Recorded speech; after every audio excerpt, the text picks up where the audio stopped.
Hello and welcome to another week of Monday with the Mayor. I'm Bradford Raths and we're back in Jasper with Terry Seitz. Hi, good afternoon, Bradford. So let's start out. We had our second public hearing with the Downtown Riverfront Master Plan. Big turnout once again. It sure was. And again, it's talked about that night. It's what makes Jasper Jasper. We have had 170, give or take, people at the Cabby O'Neill Gymnasium. And I find that to be just an extraordinary level of public participation. In fact, in talking to other mayors around the state, it's a rare, and I'm not sure if anyone's ever heard of that type of response from the public on what would be considered something of joy, of good, of prominent discussion.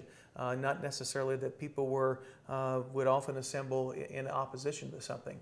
And we certainly know that the presence is indicating that there is an interest in what we're doing, and we're very grateful for the public at doing that. Ultimately, as we look at what City Visions presented, they hit the mark on two things. They talked about authenticity early on to us when they actually pitched their services, about looking at Jasper things that they represent. We kind of know that we have that German background, and it's pretty apparent from St. Joseph's Church to construction of buildings and to some of the other themes that we have in our community. But we were looking at where is a role for the manufacturing that we have done for our wood products, and while that technology changes, the viability of those companies remains, and I think we're going to look at some options with that, and the use of public art, not necessarily in paintings or statues, but really building upon this expansion area that we have in the downtown and riverfront area. That being said, authenticity and then viability.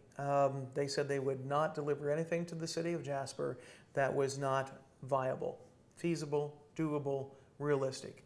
I think they did just that.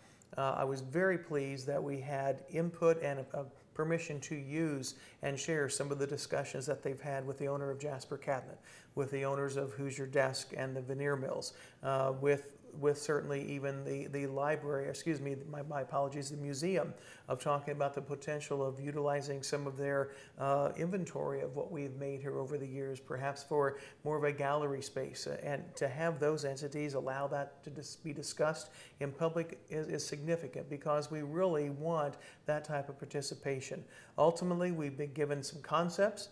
I would suspect that we would have some finalized items that would be very, very similar to that. That would be a more formal presentation to the council sometime in the next several weeks. And at that particular point, we would just have to step back and then look at some prioritizations. What goes first? What's the low-hanging fruit? What is maybe, again, a phase that we would look at? Where does it go? And still get some additional input at that time.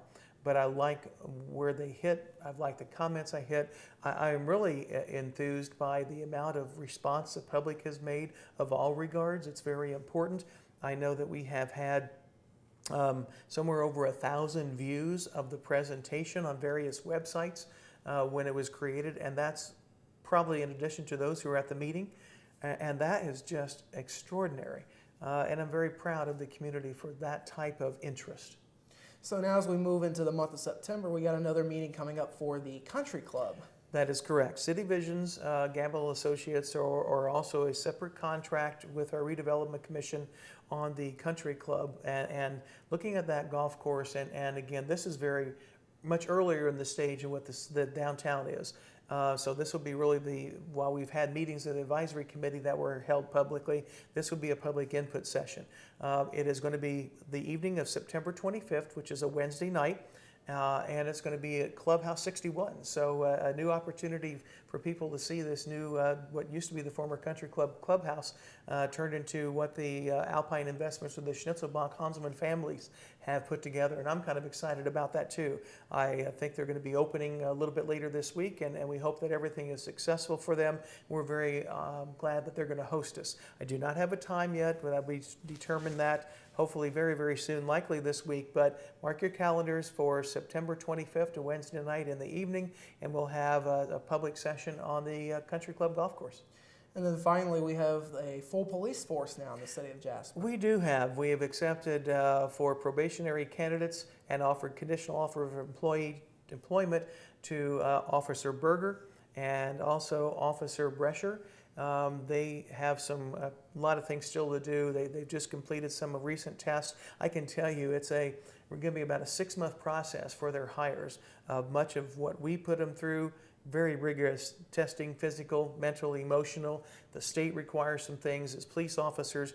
Even the police pension funds require certain things, and plus you have the regular human resources. So these two gentlemen have been through the hoops. We believe that they represent very good quality candidates, and we realize also that at least we're familiar with Officer Brescher. He has been currently a longtime dispatcher for us, and we congratulate him. Officer Berger came to us via Mitchell, Indiana. He is currently went through Indiana University for law enforcement training as a part-time officer at Indiana University. Probably, if still employed there, had a very busy weekend. Because it was move-in weekend at IU.